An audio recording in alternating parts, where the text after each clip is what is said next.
Okay, good morning, everybody. My name is Will Hedberg. I am an associate professor of Japanese and Silk and the associate director for the Asia Center.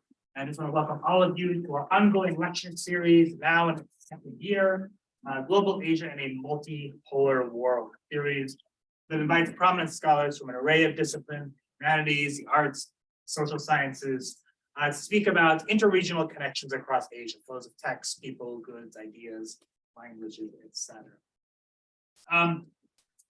As the associate director, it's my pleasure to introduce speakers for this series, and it is a special pleasure when the distinguished speaker is a member of the ASU community, as is the case today.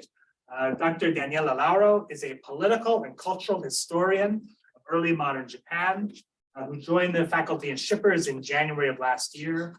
And since then has really been everywhere and involved in everything, really rejuvenating presence in Japanese studies at our university. We're delighted to have him as part of our speaker series. Dr. Lauro joins our faculty from the University of North Carolina, Chapel Hill, where he completed his PhD in 2019, and more recently, Harvard University, where he held a highly prestigious Reischauer postdoctoral fellowship in Japanese studies. He's also been a recipient of a number of equally prestigious grants and fellowships, including but not limited to the Horace G. Quinn Fellowship, a Japanese Governmental Research Fellowship, where he conducted research at Waseda University in Tokyo, Toshiba International Foundation Grant, and the Nippon Foundation Fellows Scholarship. Dr. Lauro's research puts into dialogue political, cultural, institutional, and religious history, and his current research project focuses on the function of ritual as a way of constructing, giving voice to, and preserving government power in early modern Japan. I think his talk today comes out of that project. The title is The Malleable Nature of Early Modern Japanese Rituals, the Case of the Shogunal Pilgrimage to Nikko. So Dr. Lauro, we're very, very happy to have you here. Thank you.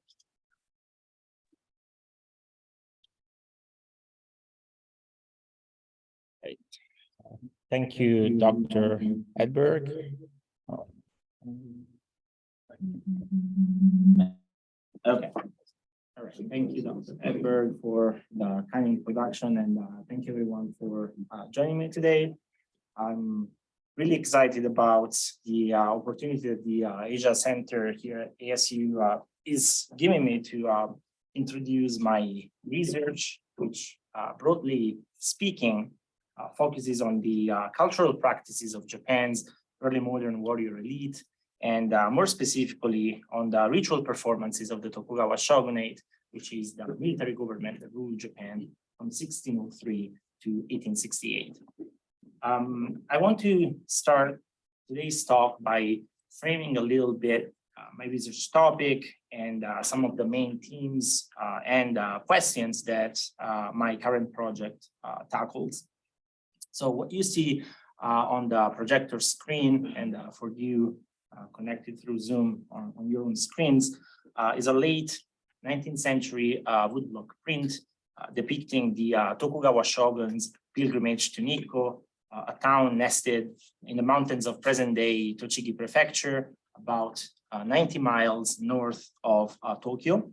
Nikko was chosen as the permanent burial site for Tokugawa Ieyasu, the Tokugawa clan's founder and the first Tokugawa shogun. So the Tokugawa shogun's pilgrimage to Nikko, which in Japanese is commonly known as the Nikko shasan or Nikko Shogun shasan, was among the most majestic rituals of the Tokugawa state and is the focus of my current book project. Now, while my project's focus is the shogun's pilgrimage to Nikko, my primary research interest really lies in the question of how power and authority in political systems are constructed, legitimized, preserved, and projected through the performance of rituals more in general. And admittedly, this is a awfully broad question, and is a question that can be tackled from a variety of perspectives and by using examples virtually from any region in the world and from any time period. So I want to talk about what makes the Tokugawa case special or valid to address this question, and why is ritual a useful category to understand how power and authority work. So let me start by addressing the first question. I would argue that the Tokugawa state is a particularly compelling case study to explore issues of power and authority for two main reasons. First, the Tokugawa clan came to power at the beginning of the 17th century after almost 150 years of domestic warfare and social turmoil, the so-called age of the warring states that saw warlords across the Japanese archipelago fighting against one another, competing against one another for hegemony. Upon establishing their military government in 1603, the Tokugawa proceeded to suppress immediate threats to their authority, but many of the warrior families that had fought during the age of the warring states, including those which had originally opposed the Tokugawa, continued to exist, posing a potentially ongoing threat to the shogunal regime. Another potential obstacle and competitor to the Tokugawa shogun's hegemony was the Japanese emperor. The Japanese imperial institution originated perhaps around the 5th century CE, and although after the 10th century had lost the ability to exert direct power over the country, it remained the ultimate source of political and cultural legitimacy because of its antiquity and because of the belief that Japanese emperors were direct descendants of the sun goddess Amaterasu, the highest deity in Shinto, Japan's native religion. So in other words, we can think of the Japanese emperor as a figure somewhat similar to the Pope in Europe, so powerful enough to be a threat, but not really a direct temporal ruler. So what's more is that in theory, the shogun himself was subordinate to the emperor. Originally, the title of shogun, which is customarily translated in English as the barbarian subduing generalissimo, was bestowed by the Japanese emperor on military officials that were leading expeditions against insurgents or indigenous tribes. Although after the 12th century, the title of shogun lost its original connotation and came to signify military chieftains who ruled in place of the emperor, and although under the Tokugawa, the position of shogun became essentially an hereditary one, the imperial appointment to the shogunal office, the so-called shogun senge, always remained an important ritual step to validate the legitimacy of the Tokugawa regime. So to put it differently, although the Tokugawa emerged in the 17th century as the most powerful family in Japan, thanks to their military achievements, their authority was far from being uncontested. But despite the competition that they faced from other warrior families and the limitations imposed onto them by the existence of the imperial institution, the Tokugawa shogun succeeded in establishing what some historians consider to be Japan's first national government. And for most of their time in power, neither the imperial court in Kyoto nor the military families in the provinces openly challenged the shogun's authority. So these circumstances make the Tokugawa case an appealing one to understand how political systems establish and perpetuate themselves. The second reason for focusing on the Tokugawa state is the conundrum of the Tokugawa era itself, an era that started with the establishment of a regime whose authority was rooted in military achievements and violence, and in which political power was the sole prerogative of the warrior class, but which for the most part was characterized by the absence of major domestic and international conflict. So as a consequence, once the civil unrest of the age of the warring states and the victories on the battlefield by the early Tokugawa chieftains started to fade from memory, the Tokugawa shoguns had to tackle the challenging issue of how to justify their hegemonic positions and how to keep the military class at large relevant in an essentially conflict-free Japan. Now, on to the second question. Why is the perspective of rituals useful to understand the workings of power and authority? Now, needless to say, no single factor can by itself explain the rise and durability of a political system. But in the Tokugawa case, I argue the ritual is a very useful category to consider the understanding of power and authority for at least two reasons. The first reason is that ritual was pervasive in Tokugawa society, and in particular among the warrior elite. Accordingly, it's impossible to understand the power dynamics of the Tokugawa state without considering its ritual culture. And second, the second reason is that with some exceptions, Tokugawa state rituals have been overlooked, misunderstood often as just empty spectacle, or studied primarily in terms of awe-inspiring displays of power by historians of Japan. Now, before further delving into my argument, I want to take a few moments to clarify what I mean by ritual, since this is a key word in my work. And borrowing from scholar of rituals, David Cursor, I define rituals as an analytical category that helps us deal with the chaos of human experience and put it into a coherent framework. More specifically, ritual can be described as a symbolic behavior that is socially standardized and repetitive, that follows highly structured, standardized sequences, and is often enacted at certain places and times that are themselves endowed with special symbolic meaning. Now, as a historian interested in the themes of power and authority in early modern Japan, I am mostly concerned with what scholars characterize as political rituals.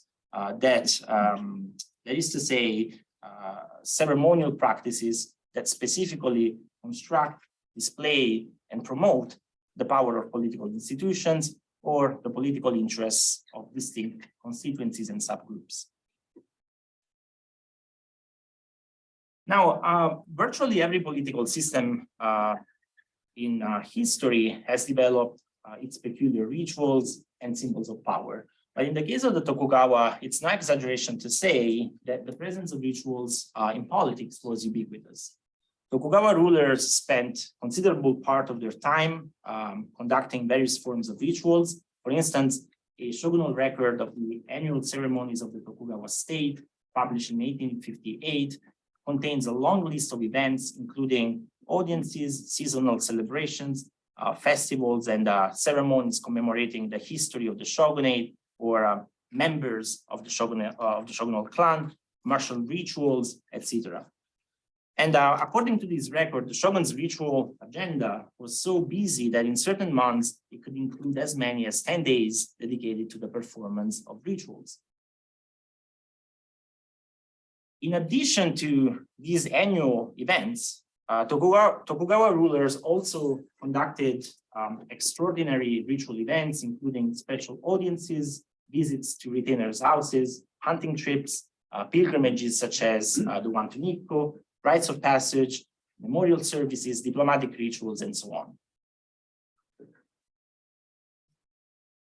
Scholars of Japan have acknowledged for quite a while now the omnipresence of rituals in Tokugawa politics, and these should come as a little surprise, considering that Tokugawa political thought was steeped in Confucian philosophy.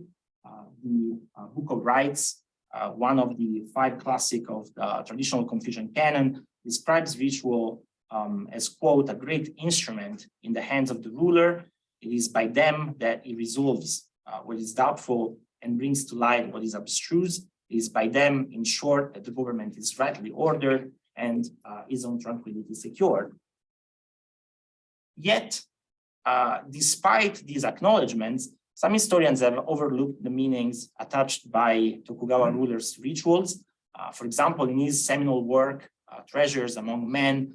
Historian Harold Bolitho described the Tokugawa period as a time when ceremonial matters, quote, received unusual emphasis and, quote, when much meaningless elaboration went into the public expression of the ties between the shogun and his retainers. Even when recognizing its political value, historians have often interpreted ritual in rather limited terms, for example, as impressive displays of authority. So my examination of rituals hopes to complicate these views by showing that the Tokugawa harnessed rituals as malleable and sophisticated tools to create, normalize, and project a desired political reality, and as a means to negotiate and accommodate the needs of other power groups, to promote cooperation with the regime among different stakeholders, and ultimately to preserve social order. As I mentioned before, to make this argument, I consider the pilgrimages performed by Tokugawa shoguns from the seat of their government, Edo, so modern-day Tokyo, to Nikko, where the shogunate's founder, Tokugawa Ieyasu, was buried in 1617 in a lavish mausoleum, the Nikko Toshogu, which you can see on the right side of this slide, and where after his burial, Ieyasu was worshipped as a god. So now that I've laid out the broad research questions and themes of my project, I want to zoom in on the Nikko pilgrimage and provide some background knowledge about this ritual. So over the course of the Tokugawa period, the Nikko pilgrimage was implemented at least 17 times with 6 shoguns out of the 14 succeeding Ieyasu making a trip or multiple trips to Nikko. The pilgrimage underwent several changes, in particular in terms of the shogun's schedule, the itinerary followed to travel to and back from Nikko, and the scale of the pilgrimage, which went from a small and rather private event to an impressive state ritual by the mid-17th century. The core elements of the pilgrimage, however, remained fairly stable over time. Tokugawa rulers customarily traveled to Nikko to commemorate Ieyasu's death anniversary, which fell on the 17th day of the 4th month, according to the lunisolar Chinese calendar used in Japan during the early modern period. And the round trip between Edo and Nikko took on average 8 to 9 days. The shogun's procession covered almost 90 miles between Edo and Nikko in about 3 days, traveling over several roads and stopping along the way to rest at local temples and for overnight stays at various castle towns where the shogun was hosted by local provincial lords. After performing commemorative rituals for the ancestor, the shogun returned to Edo, often following the same route as in the inbound trip. The Nikko pilgrimage was among the most regularly performed Tokugawa state rituals, even though, and this is a little bit tricky, because even though not every Tokugawa shogun personally visited Nikko, the pilgrimage was implemented every year, and when the shogun did not travel in person, a proxy chosen from among the shogun's high-ranking retainers performed the trip on the ruler's behalf. The shogun would instead conduct memorial services at shrines dedicated to Ieyasu in the shogunal capital, Edo. Now, one might legitimately wonder what is so special about the Nikko pilgrimage that makes it a better case than any other Tokugawa ritual to study the political significance of Tokugawa ritual culture. I argue that the Nikko pilgrimage is a particularly useful example to cast light on the tight relationship of rituals and politics in Tokugawa Japan, because first, under many respects, such as its scale and complexity of its preparations, the Nikko pilgrimage was an exceptional ritual. But at the same time, it also had numerous elements in common with other ritual practices. For instance, the emphasis placed on social standing in determining ritual action. So who did what? Therefore, an analysis of the Nikko pilgrimage allows one to identify both salient traits of the Tokugawa ritual language and its distinctive characteristics that set it apart from other ritual cultures. Second, although irregularly, Tokugawa shoguns personally traveled to Nikko throughout the early modern era, allowing contemporary scholars to adopt the pilgrimage as a thermometer, so to speak, to gauge and examine the political climate, as well as the concerns and challenges faced by the shogunate at specific points in its history. Most importantly, and here really lies the heart of my argument, the pilgrimage was an incredibly malleable practice which allowed Tokugawa rulers to convey through its performance a multiplicity of messages. Although the alleged goal of the pilgrimage was worshipping the divine ancestor Ieyasu, the political outcomes that Tokugawa shoguns wished to obtain through the implementation of the ritual were not always the same. So next I want to explore a little more this idea of the malleability of the pilgrimage by discussing three specific examples of various political goals that the Tokugawa shoguns had in mind when traveling to Nikko. And these goals are the accumulation of political and cultural and social capital, the normalization of hierarchies regulating the Tokugawa state, and the winning of the hearts and the minds of the people. And I chose these three examples because they reflect the needs and the goals that the shogunate had at three specific moments in its existence, namely its formative years, its golden age, and its years of decline. So in short, these three examples emphasize well the malleable nature of the Nikko pilgrimage as a political tool.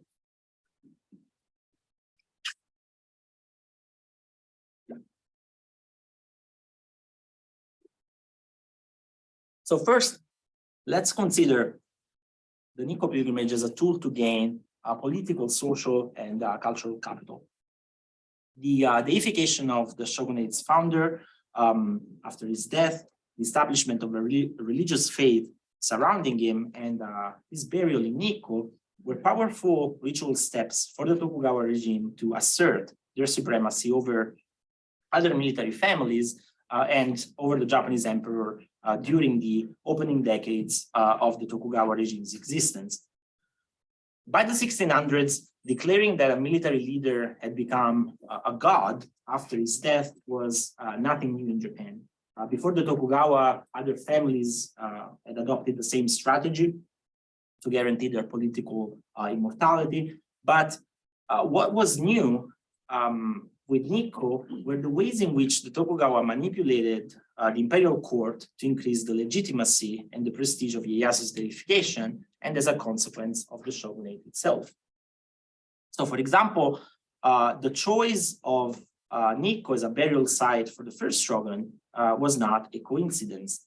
For instance, the position of Nikko, capital Edo, was meant to mimic the relationship between Kyoto, where the emperor lived, and Mount Hiei, a sacred Buddhist center north of the imperial capital with important connections to the imperial family. So in this case, by appropriating imperial symbolism and reworking it to their favor, the Tokugawa shoguns were signaling that after over a century of instability, a new order was arising and that the center of power was now shifting from the emperor's capital, Kyoto, in the west of Japan, to the shogunal capital, Edo, in the east. Formulating a strong ideology to support shogunal rule became particularly important for the Tokugawa from the 1630s onward, when the legitimacy that they had gained on the battlefield started to fade from memory.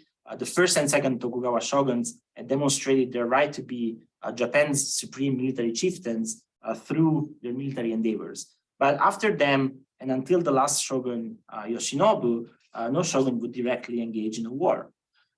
This explains why the third shogun, Iemitsu, who ruled from 1623 to 1651, went to great lengths to solidify and expand the reach of Nikko's religious faith. Iemitsu holds the record as the shogun who traveled to Nikko the most times, performing 9 pilgrimages during his life.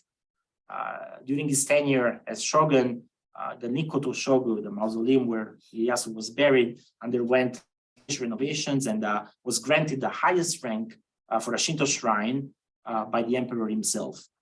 Iemitsu also had embassies from Korea and from the Ryukyu kingdom, so modern-day Okinawa, traveled to Nikko to worship the deified ancestor so that the shogunate could claim that the glory of the Tokugawa house was being recognized even beyond the Japanese islands.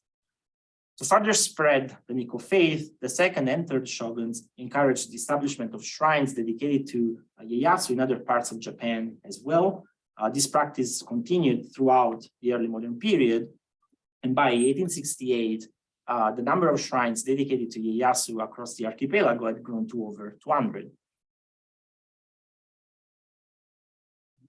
Around the mid-1600s, the Nikko pilgrimage went from a small event to a costly and majestic state ritual. This transformation suggests that by this time, the foundation of Tokugawa authority was solid enough, and that the divine nature of the shogunate's founder had been largely accepted. From the 1650s onward, the procession that followed Tokugawa rulers to Nikko could involve hundreds of thousands of retainers. For instance, in 1843, Shogun Ieyasu traveled to Nikko with at least, and this is a conservative estimate, 140,000 retainers. By means of comparison, the Bastille Day military parade in France, which is Western Europe's biggest military parade today, involves less than 9,000 soldiers. That means that the Shogun's parade to Nikko in 1843 was almost 16 times bigger than the French one today. Retainers from all sectors of the Tokugawa government, from high-ranking councillors to orderlies with no title or rank, escorted the Shogun to Nikko.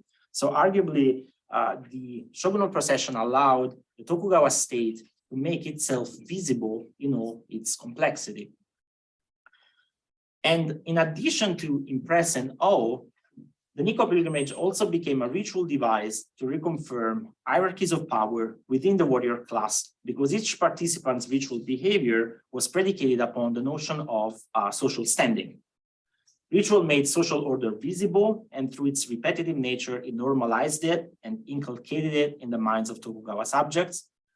To preserve the political order, the Tokugawa devised an imaginary hierarchy of power made of ranks, titles, offices, and the size of estates. And of course, on top of these hierarchies, to the shogun. Every aspect of the Nikko procession and of Tokugawa ritual, more broadly speaking, was determined by a retainer's position in the hierarchy. Whether or not they would be tasked in the first place to travel to Nikko, their position in the procession, the food they were served while traveling, the number of attendants and weapons that they could take with them, the outfit that they wore, the mode of transportation, and of course, once in Nikko, whether they could visit the Tokugawa shrine. So in this way, the trip to Nikko can be understood as a visual lesson, so to speak, in Tokugawa order that allowed participants not only to gain awareness of their social standing in absolute terms, but also of how they scored in comparison to other warriors, and hence determine how they should behave. So in this sense, I argue that the Nikko pilgrimage challenges to a certain extent the idea proposed by anthropologists Edith and Victor Turner that pilgrimages create a sense of communitas. There is to say an intense sense of communal spirit among pilgrims and feelings of social equity, if you will. On the contrary, the Nikko pilgrimage was devised to accentuate social differences, not always, but in the case of the procession, that was certainly the case, and as a case to reinforce the status quo. The emphasis put by the Tokugawa on social standing and on the importance of respecting hierarchies is also reflecting by a peculiar genre of publications that was very popular in the early modern period and is known as books of heraldry or bukan. These were registries containing detailed information about prominent samurai's households. Books of heraldry were periodically published from the mid-1600s onward, and special editions were printed for major events involving Tokugawa retainers, such as a shogunal pilgrimage to Nikko. So I want to take a look at a page from a pocket-sized book of heraldry that was printed for the shogunal pilgrimage to Nikko of 1843. This specific page that you see on the screen has information about 3 shogunal officials, but I want to focus on the official in the middle, the superintendent of festivals, Aoyama Yukishige. So in Aoyama's case, the book provides information about Aoyama's role in the pilgrimage and his office within the Tokugawa government, his name and honorary title, the annual rice production of his domain, the location of his residence in Edo, his accommodation in Nikko, his family crest, the implements he was allowed by his social standing to carry in the procession, as well as the outfits that the attendants escorting him were wearing. So in short, these small manuals allowed warriors traveling to Nikko to obtain practical information about other shogunal retainers, to assess their status and thence to adjust their behavior accordingly. At the same time, they also taught Tokugawa retainers how to think about power. Books of heraldry were printed in huge quantities, in the tens of thousands. And what's fascinating about them is that they were not purchased only by warriors traveling to Nikko, but also by commoners who wanted to make sense of the shogun's procession because they were fascinated by the intricacies of Tokugawa power, maybe in a way similarly to those of us who today watch The Crown on Netflix.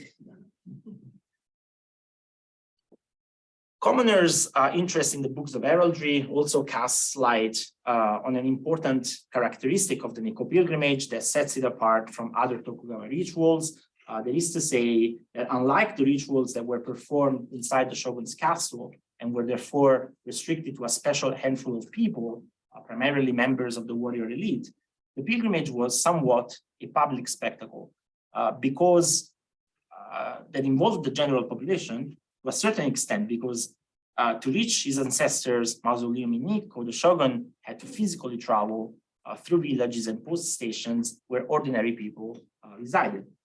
So to be sure, this is not to say that commoners in early modern Japan could participate freely in the pilgrimage, in the shogunal pilgrimage or other related rituals. The roads crossed by the shogun's procession were cleared, blocked off, and protected by guards. The shogun generally traveled ensconced in his palanquin and surrounded by his immediate retinue. And Ieyasu's mausoleum in Nikko was off limits not only to ordinary people, but also to most of his retainers that escorted him, that escorted the shogun to Nikko. Nonetheless, the preparations for the pilgrimage that involved entire villages and lasted for months and sometimes even for more than 1 year, the scale of the shogun's procession and the physical distance covered by the shogunal cortege made the Nikko pilgrimage a conspicuous ritual that was impossible to ignore. And even though full participation to the pilgrimage was restricted to the shogun and his retainers, commoners still had a chance to observe the procession from the sides of the road, as you can glimpse perhaps from this section of a scroll depicting the 1843 shogunal procession to Nikko. If you look closer to the image, you can see people standing or sitting on the ground in between the trees on the sides of the road. Other extended sources also confirm that the Nikko pilgrimage sparked interest among the population, and many commoners traveled long distances to catch a glimpse of the procession, and if they were lucky, of the shogun. Scholars such as Konstantin Vaporis have demonstrated that Japan's early modern military elite was fully aware of the political potential of parades as tools to awe the masses, and it's possibly for this reason that Tokugawa authorities allowed curious bystanders to witness the majestic shogunal procession. But the men and the women gathered at the sides of the road were not just passive observers that needed to be impressed. Rather, for the shogunate, they were active participants in the Tokugawa performance of power. For instance, records of the 1843 pilgrimage to Nikko describe not only crowds of commoners lined up along the road to observe the procession, but also interactions between the shogun and his subjects and numerous instances of the ruler distributing awards to the people. So for instance, according to the Zoku Tokugawa Jiki, which is an official record of the shogunate's affairs, when the shogun was traveling to Nikko, tens of thousands of people, many of whom extremely old, came together to see the procession. The shogun, moved by their sight, asked these officials to investigate about their age. Then when the shogun was traveling back to Edo from Nikko, men and women aged 90 years and over were summoned to the shogun's presence and were granted a monthly rice allowance. The shogun also distributed silver to elderly men who had lost their wives and children, to those who were starving, to filial children, and to hardworking and sincere individuals. These interactions suggested the Tokugawa shogunate was keen on using the pilgrimage to Nikko as a traveling stage for the shogun to perform his role as an enlightened and merciful ruler. And this is because in Confucian thought, morality and politics were tightly connected. So demonstrating the shogun's benevolence meant first and foremost demonstrating his competence as a ruler. To be sure, the shogun's preoccupation with projecting an image of his regime as a benevolent government, jinsei in Japanese, was not new. Half a century before the 1843 pilgrimage, senior counselor Matsudaira Sadanobu sponsored a monumental work, the Kogi Roku, for the records of righteousness and filial piety, that listed awards distributed by the shogunate and by individual daimyo to meritorious subjects in the entire archipelago. Obviously a propaganda tool to display the ruler's concern for the masses. But what was new in the Nikko pilgrimage of 1843 was the strategy used to display the shogun's benevolence. Rather than simply relying on a printed work, the shogun this time opted for a more impactful theatrical demonstration of his benevolence. Another interesting and significant fact is that while shogunate-sanctioned narratives of the 1843 pilgrimage present these interactions between the shogun and his subjects as spontaneous manifestations of the shogun's benevolence, unofficial records of the pilgrimage suggest that these encounters and donations were carefully planned and that the shogunate conducted meticulous investigations beforehand in post stations and villages to identify eligible subjects. So for instance, Tetsuka Kensen, who was a doctor stationed in Koganei, post station not too far from present-day Utsunomiya City, reported in a private record that before the pilgrimage of 1843, shogunal officials conducted secret investigations in Koganei to identify elderly, praiseworthy, filial, and poverty-stricken subjects. Those who met the criteria set by the shogunate were ordered to appear in front of the shogun at the moment of his passage through Koganei. According to Gensen, two residents of Koganei, a certain Kohei, who, quote, lived in the depths of misery, and his daughter, Iku, who was a widow and respected her parents, were summoned to the presence of the shogun and received 7 pieces of silver. In addition to this monetary award, Kohei was also granted a lifetime rice allowance, and likewise, a certain Tomokichi of Shimoishibashi village in the vicinity of Kogane received 5 pieces of silver because the shogun had heard that, quote, he was extremely poor, and despite his young age, he diligently worked the land and was respectful toward his mother. So the gap between official and unofficial accounts of the pilgrimage regarding the interactions between the shogun and his subjects confirms that the shogunate was fully aware of the potential of the Nikko pilgrimage as a tool to project an idealized version of the state and win the hearts and the minds of shogunal subjects. Moreover, shogunal displays of generosity and benevolence were not isolated facts. On the contrary, they occurred frequently and were part of a large-scale political strategy.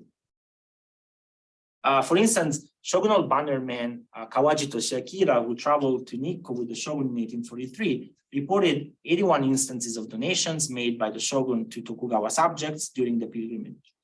Of these, more than a half, roughly 58%, were distributed outside of territories directly ruled by the shogunate, a fact that suggests that the shogunate's intention was to appeal to subjects residing beyond Tokugawa direct jurisdiction.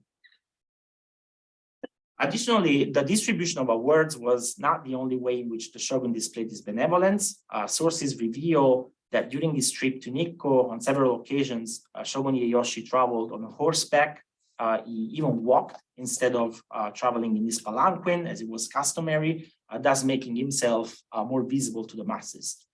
While in Nikko, the shogun visited a post town in the vicinity, purchasing local products and demonstrating his generosity by spending the considerable sum of 20 ryo.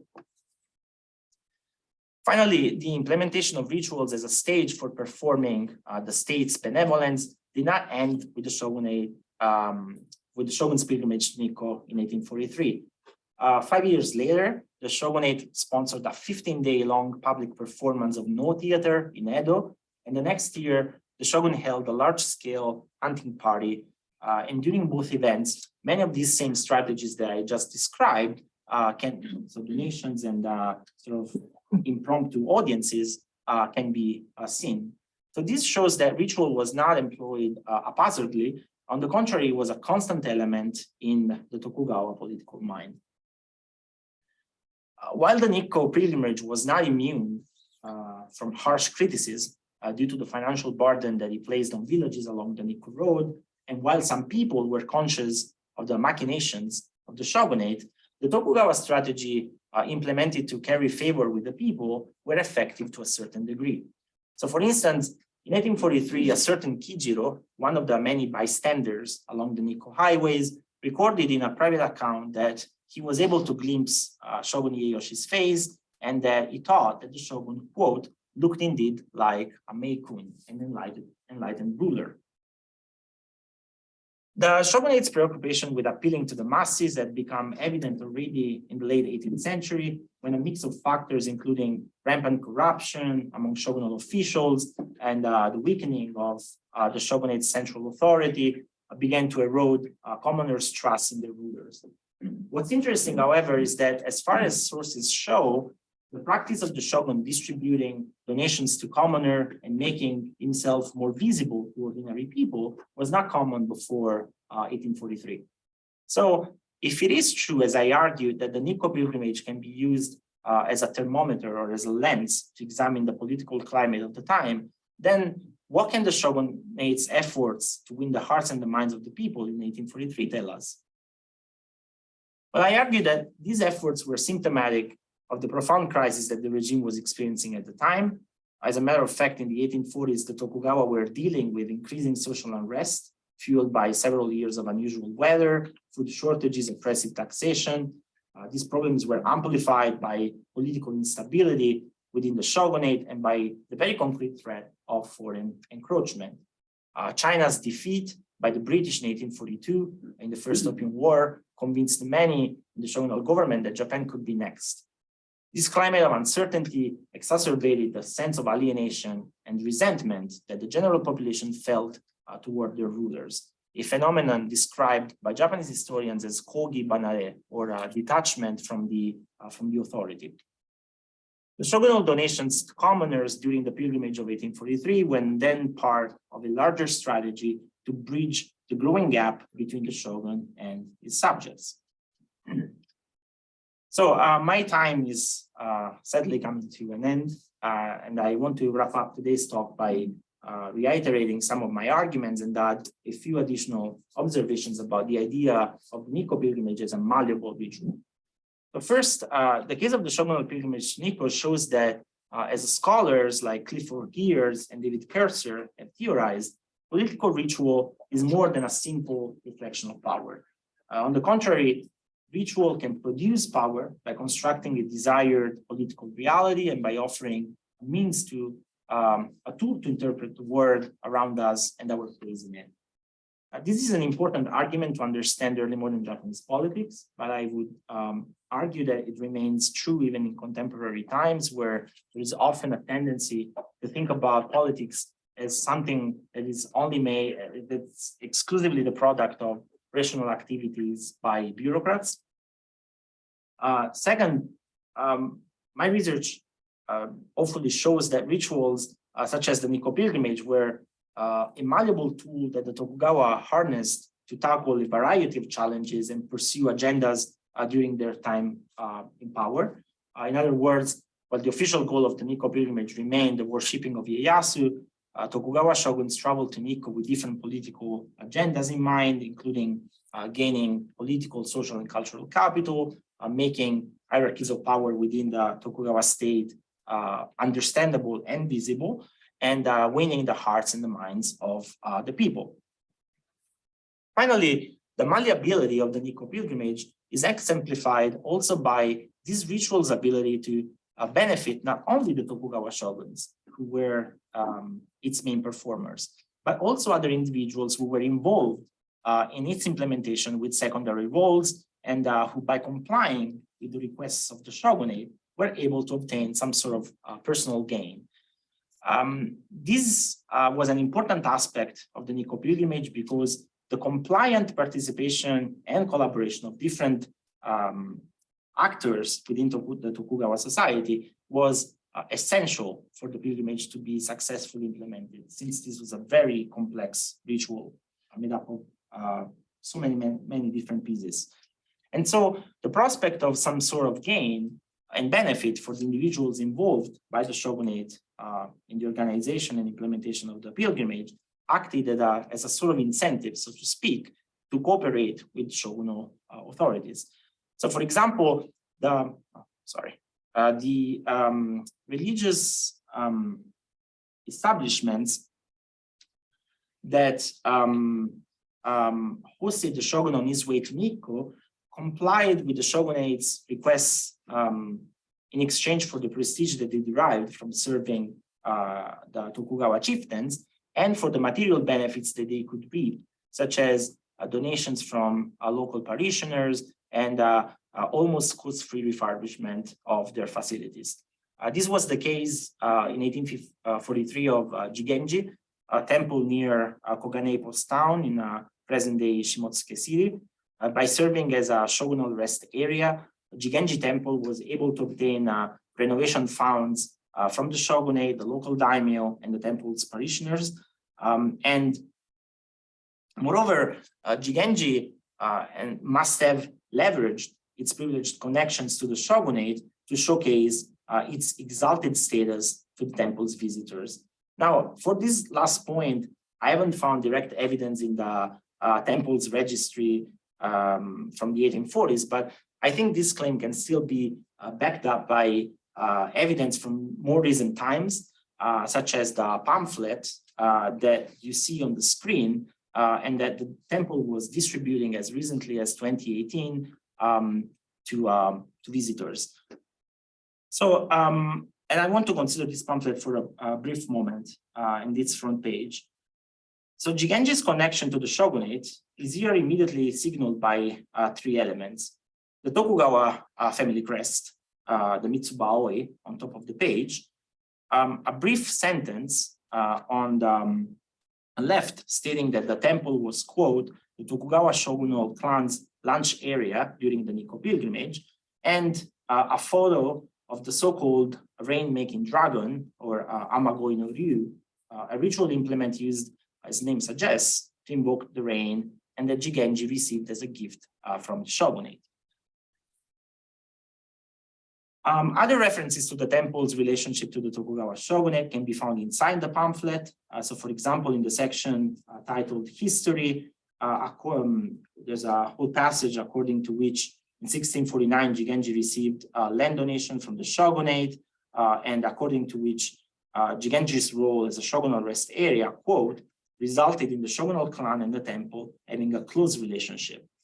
The pamphlet also informs us today that according to records held by the temple, Jigenji's abbot was invited to Edo Castle at the beginning of every year and, quote, received the treatment of 100,000 koku daimyo, so a very high-ranking daimyo, from the superintendent of temples and shrines.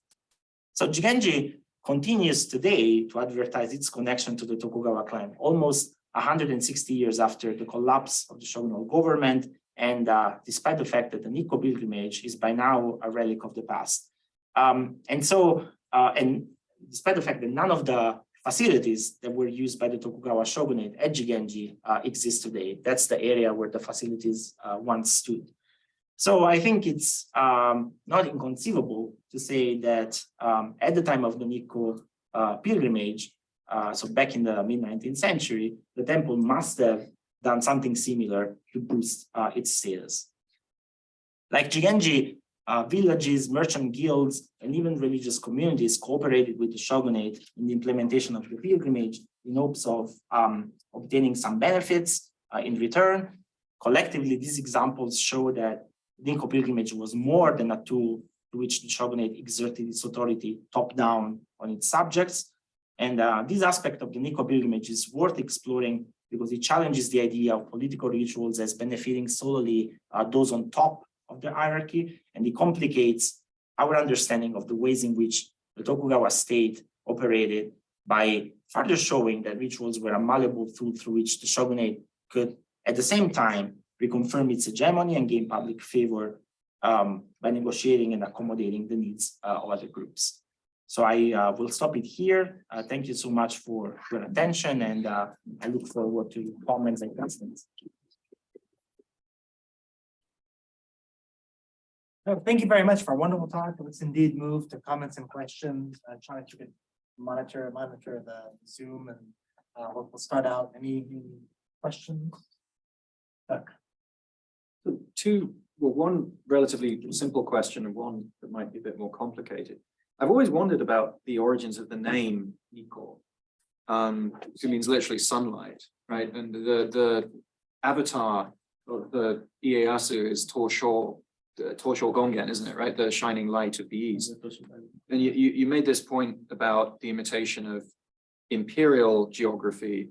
Are the sunlight references intended to do much the same thing? Is that kind of a deliberate part of the imagery of the Tokugawa there, do you think?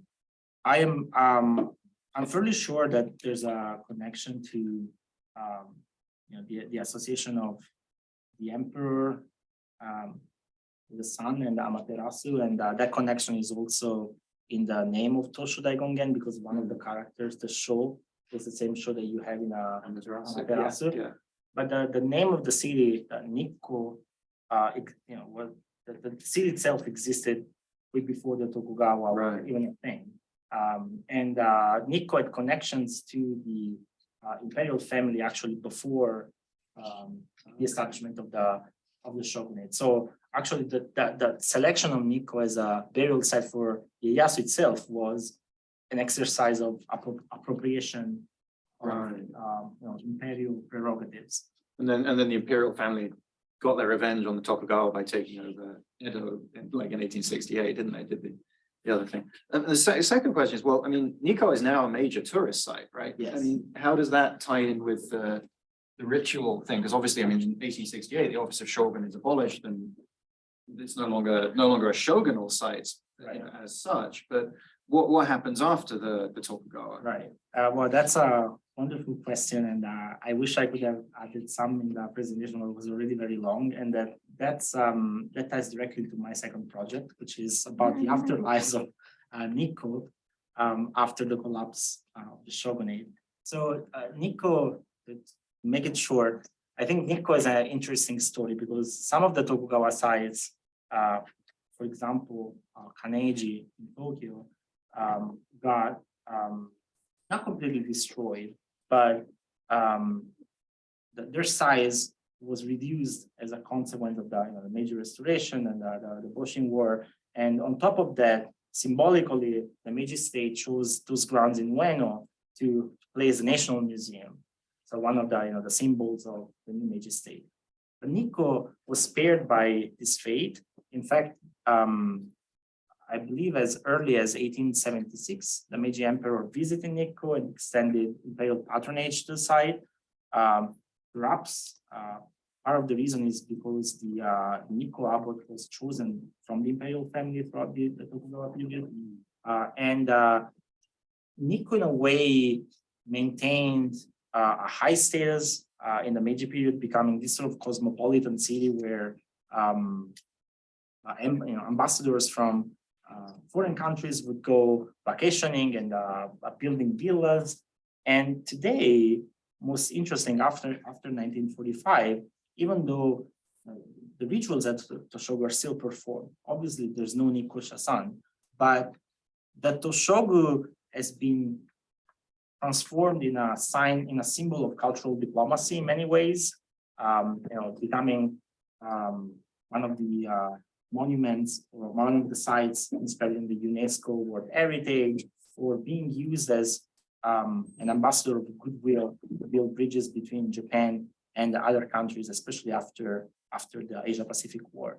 So even though those the Tokugawa are long gone, the legacy that we left still plays a very important role in the cultural and political life of contemporary Japan. Great, thank you. It's interesting how many of the images are Meiji. It just seemed like a Yeah. lot of Exactly. Yeah. And most of the prints that I have are actually from the Meiji period. yeah. There's very little, very few original depictions of the Nikkö shasan and the Nikko Toshogu that are from the Tokugawa period. Yeah. Actually.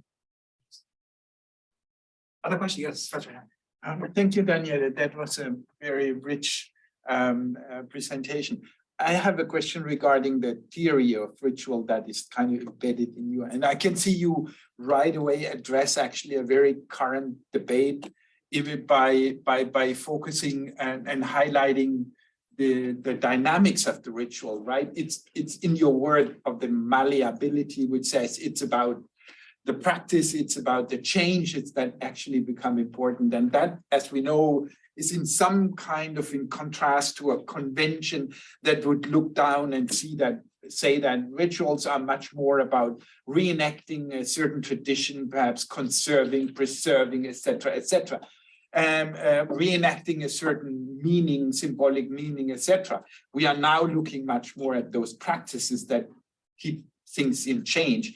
My question is therefore, why would you then still stick to the conventional definition by Kerzer, who says this is a symbolic practice, rather than, for example, and your paper really lends to that, rather than trying to change and say ritual is a practice that, among other things, also relates to symbolism, and then talk about those other things. As you say, there is the other thing of theatricality, performativity, making spaces, arranging spaces up and down, dealing with material, with temples and stuff like that. So that really brings a new focus. The question is that I have more precise is, you mentioned that you mentioned a quotation to what ritual is from a Confucian manuscript or something. My question would be, what is the term? You have not shown what is the term that you take to be described as ritual. Is there a real term for what we call ritual today? Here is the point. When I look into Sanskrit sources for that same matter, then I also find something where I say, I think they talk about ritual here. Then the term they use, for example, in India is devukar, doing for God or doing with God. So there is the doing, the practice is actually already highlighted. What is the term that in the Confucian texts you take to be ritual? But the book writes the Li Shi. Yeah. Li would be the word used for rites. Okay. In Japanese, though, the sort of rituals like the Nikko shasan would be classified as a girei or gishiki. That's the word that is used. I see. Well, it's needless to say, that deserves elaboration. But right? I appreciate the comment on the cursor definition, and the short answer is that I haven't been able to find a better or like, you know, there's so many. It is a very difficult task to define ritual, and of the many definitions that I found, the one that Cursor had was the most straightforward, but definitely needs to be. I need to add some nuances. It's on us, it's on you to now come up with that and say there are better definitions than those ones that are out there. Yeah. Yes. Thank you. We have one question.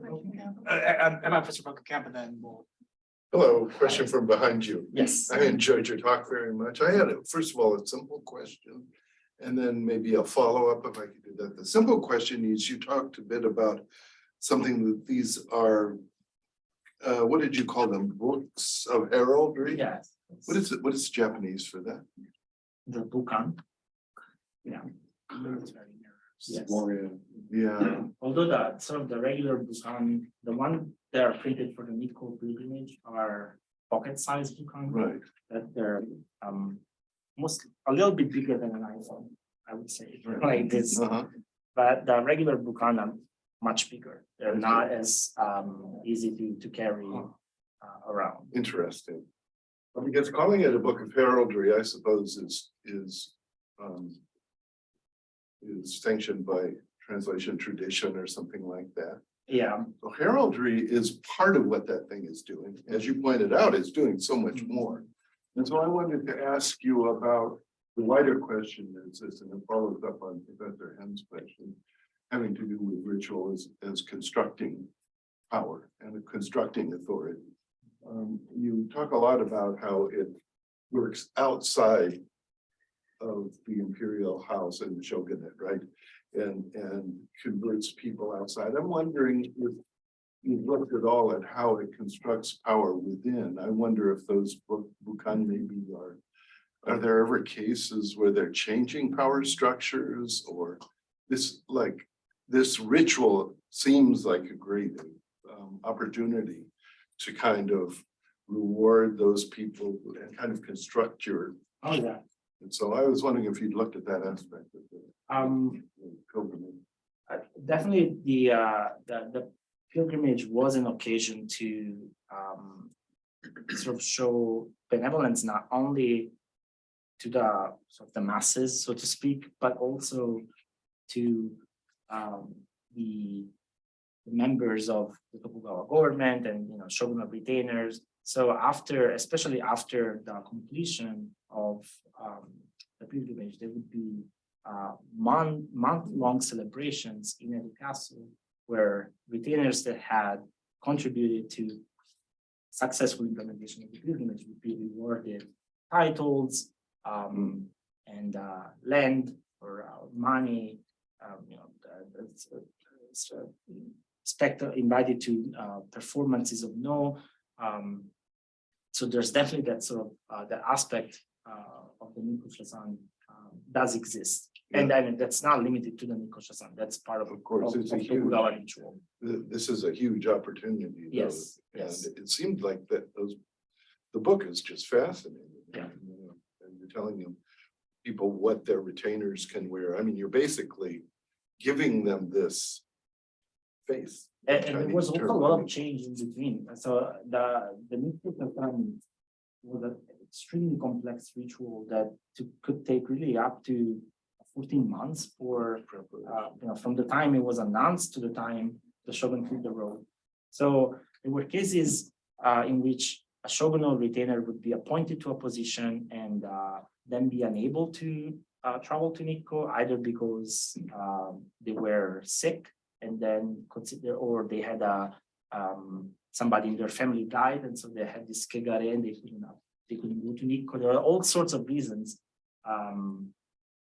for which at the very last moment there needed to be replacements. Mhm. So there are instances of bukan that are printed in the early phase of the pilgrimage, so before the pilgrimage, and they still include information that is not updated.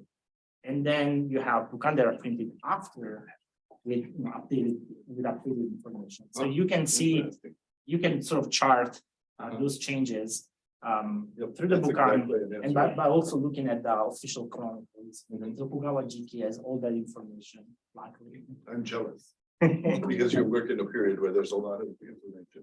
Thank you very much. It's interesting to do like it's public information. I mean, those bukan are printed. They kind of enter, I mean, they're disseminated on a wide scale, and in Yes, terms of thinking about kind of the larger public dimensions of this, it seems like. they are, and the evidence, I think the most clear evidence of how popular they were is that it's very easy to buy them today. Yeah, exactly. I actually have one in my office, but I forgot to bring it. I wanted to bring it here just to show the size. They're not expensive. You can purchase one from the Nikko shasan from the late 19th century for about $100.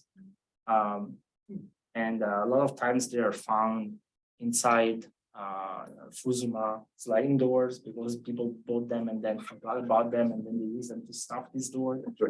So they were considered as cheap miyage back in the day. But they circulated very widely. Thank you.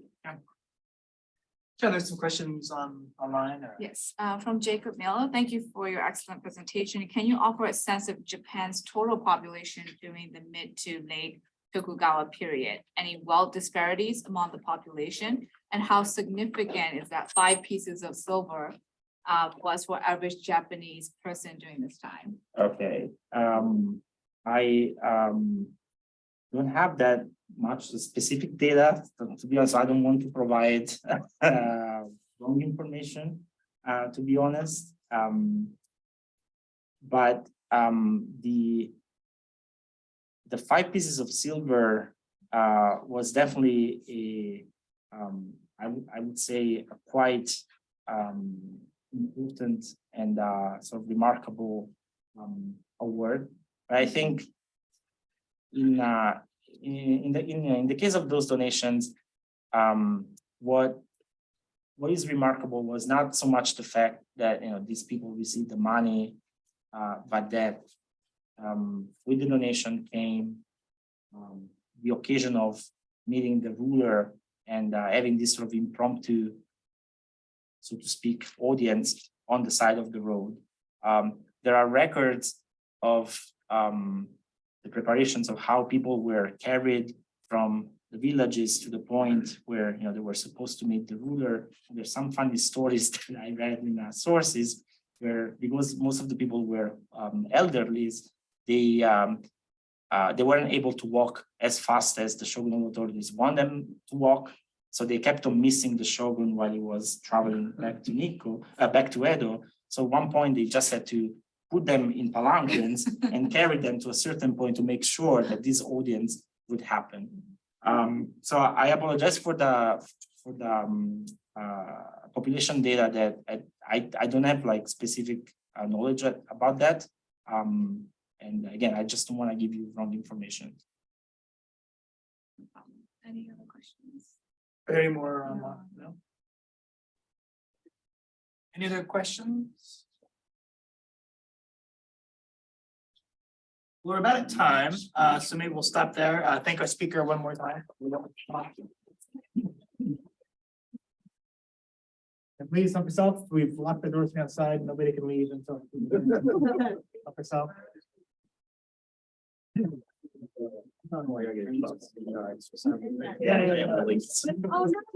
Oh,